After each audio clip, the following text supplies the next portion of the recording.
Today is September the 13th, 2016, and I wanted to update a video that I did back in January of 2013 looking at some Fibonacci ratios, Fibonacci circles, and their sort of predictiveness looking out to the future. So first I'm going to start by showing you everything that we're going to cover. So I'm going to go back to January of 1995 and try to make some projections further on into 2017, 2019. So I'm going to first remove this one, then I'm going to remove this one, and we'll just start with this first Fibonacci circle that started back in January of 1995, and we had this peak here in March of 2000. What we had was a pullback to the 38.2% line right there, and then a bounce into the 23.6 right there. Then we had a drop down to 50%, pull back up into the region of 38.2, where these are 2-week bars, okay? So we're looking at several months here of hanging around 38.2. And then we had a definitive drop down to 61.8. Tried to pull away and came right back down to the 61.8 before it started a new march upwards from 2003 up to September of 2007. So now let's bring in the second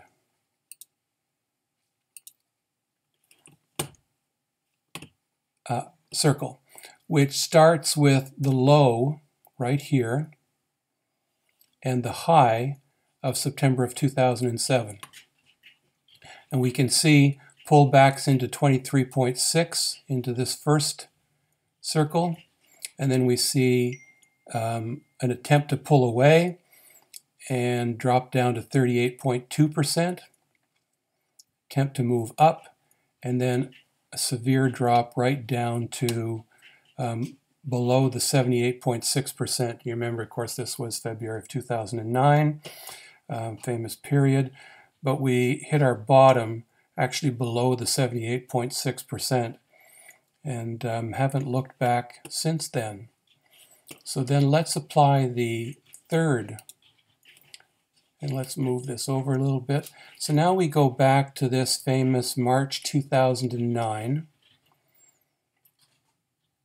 and follow it through to this peak here where we would have drawn the next Fibonacci circle had we not had the benefit of this period right in here.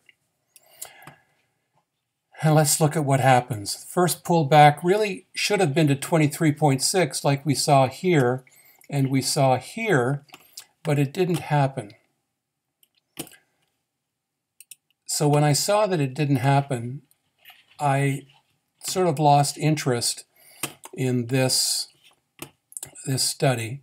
And now that we've got this renewed move up, let's see if we have a fit now, but we don't. We don't.